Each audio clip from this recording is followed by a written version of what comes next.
All right, let me reset my clock. Boom. Ladies and gentlemen, welcome. Wait a minute. Ladies and gentlemen, welcome to Kinetic Impressions Movie News. I'm Arnie. I'm Andy. Today we're going to be talking about some really, really fun news. And news that I think that we all knew was still going to happen. On Collider.com's Steve Weintraub, that's the guy who actually runs Collider.com. He's a really fascinating guy. You should actually follow him. He interviewed Kevin Feige, and Kevin Feige confirmed that Daredevil will indeed remain rated R and will be connected to the overall MCU.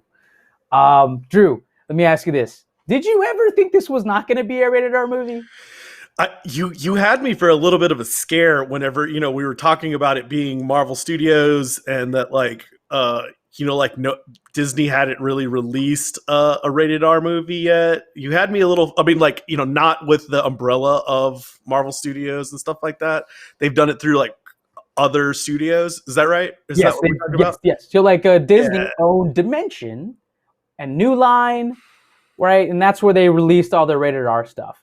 That's actually where they released it's funny, they actually used that to actually release Nightmare Before Christmas as well. Oh crap, that's old school. Yeah. Yeah. But they would any properties that they deemed not in keeping with the Disney brand, they would branch off to the other movie studios. That's where you had me worried, man, because that's the only time I thought, okay, wait a minute, new ownership, new umbrella. Are we going to change the way of the game? Because I feel like it's been working. Don't you think it's been working so far? Absolutely. I think Daredevil's brand is just firmly planted into rated R movie prowess. Yeah. For sure. Yeah. For sure. And I honestly don't think there was ever a world there where we're never going to keep it rated R, to be honest with you. Actually, for me, the whole reason that they had even actually created rated R movies before, to me, signaled that they were going to absolutely keep it R-rated. Right. In my head. Right. So I definitely was I never in the slightest thought that there wasn't going to stay rated R. Oh, I'm glad, because with Bob's Burgers, the Molyneux sisters at the helm of writing this, I think it just means we're all going to be a little bit more comfortable and actually uncomfortable waiting for it, because we're going to have so much build up so much anticipation waiting to watch this movie now. What do you think of the last one? Okay, so I always feel like the second ones are never good as the first ones. You know what I mean? What? I say they really aren't. I mean, is there ever a movie with the letter 2 in it? 2. Okay, so The Godfather. Besides The Godfather, I was just thinking about it, but my head, I was like, is there ever a movie that has a number 2 in it that we really liked better than the number 1? Yeah. I mean, Iron Man 2 was good. It wasn't bad. It was still. Oh, I don't know. It's still pretty panned. But it's not. Panned. It wasn't one. It wasn't one by a long shot. It was so good. I mean, have you seen Iron Man 1 lately? It is so good. And it holds up. Yeah. It holds up. You can you can feel it's dated. It's almost like there's a color grading or something that makes it feel dated in the 2000s, but you're thinking about the story and the concept. It still holds up, man. It's still good. Absolutely. So I honestly liked it. I actually thought that the story was really solid. I love the addition of Josh Brolin as Cable. I thought that really worked well. I thought the comedy was good. I just think that the overall story in and of itself just didn't have a really good impact. I liked what they were trying to do. I liked the main fact of bringing X-Men into this world. Yeah, I get that. Because just the glimmer, and now that it's part of Marvel, just the glimmer of hope that we get more X-Men. That's we've had good X-Men, and we kind of forget to talk about it, but we've had good X-Men movies, but we've never had them part of the Marvel, the syndicate that is the Marvel universe, the big corporation. We haven't had that yet. So I'm thinking that's kind of one thing I liked about Deadpool. For the second one, I mean, the character is always there. I think it's going to be, yeah. I definitely think that the second one was not a bad movie. I don't think it lived up to the first one, but I actually rather enjoyed it. And I like the point that you bring up about the fact of bringing the X-Men into this world.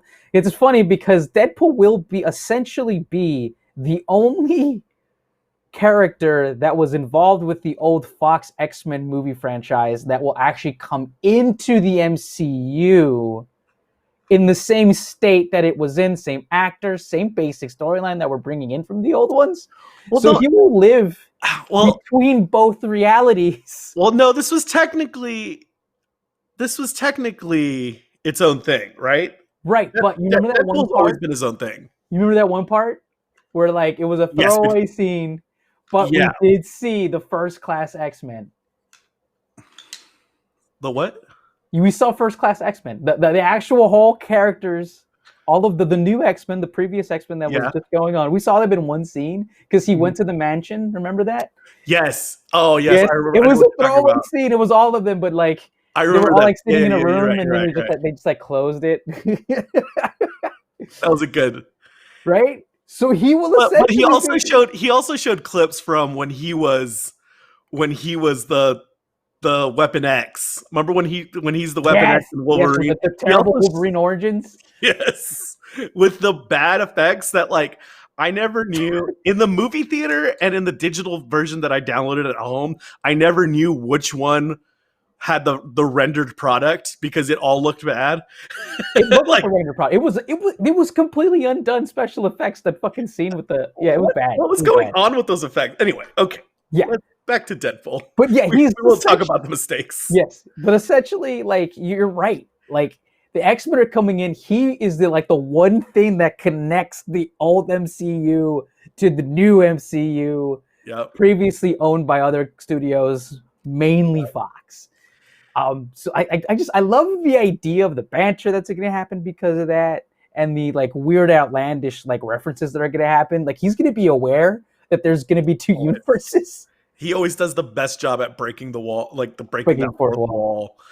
I love it, man. So it has me excited. I hope we can add since we have the rights to add other MCU characters. It's going to be fun just to play around with that fact, even if it's like throwaway MCU characters, like even if like Luke Cage showed up, I don't care. You know what? I don't know.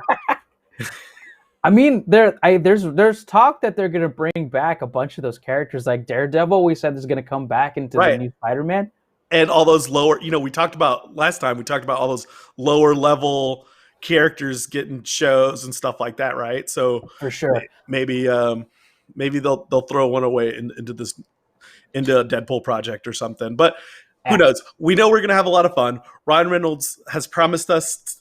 I mean, he vowed he was never going to give us another bad superhero. He said he was done after Weapon X and Green Lantern. He said it was done. So yeah, he said that. So we'll see. I am totally excited to see this Deadpool with all the other MCU characters. I want to see those interactions. I want to see Deadpool make fun of Banner's Hulk. I want, you know what I'm saying? Like, I want him and maybe like he has a storyline where he like meets up with War Machine and him and Don Cheadle have like a banter, or like they meet Captain Marvel. You know, it's just I just want him placed into the MCU, and I want to see what that looks like. The banter characters. I'm like, you just got me excited to see Edward Norton come back as Hulk for just the Deadpool movie. For just the Deadpool movie, like, or Eric Bana. Like, we just bring Eric Bana back for like a scene. I think we should write this movie. You know, it would be funny though. Like, it'd be funny, like if he has Eric Bana like ruins his clothes, and then we make some kind of Mark Ruffalo reference. It's just, I think there's so many things that we could do with this. Many possibilities. I'm glad that Disney's like, okay, we're gonna do it raw. Of course, you have to do it R. It's the whole premise of it. It loses its luster. It loses its appeal. Fucking Deadpool's rude and nasty, and I love that they're bringing that energy into the MCU. Fuck yeah. All right, man. I think we did it. Yep. Thank you, ladies and gentlemen, for watching Kinetic Impressions. I'm Artie. Oh, I'm Andy. Fuck yeah, you are. Please like, follow, subscribe. Also, comment. Let us know what you think of Deadpool 3. What kind of jokes would you want in there? What fucking characters do you want to see in Deadpool 3? Right. Definitely. Also, please follow us. If you're listening to us, we do have a YouTube channel. If you're watching us, we do have a podcast available in all the places. Connecticut. We even have like a parlor discussion. Yeah, we do. We do that. We both have hoods. Thanks again, ladies and gentlemen. Please go watch a movie.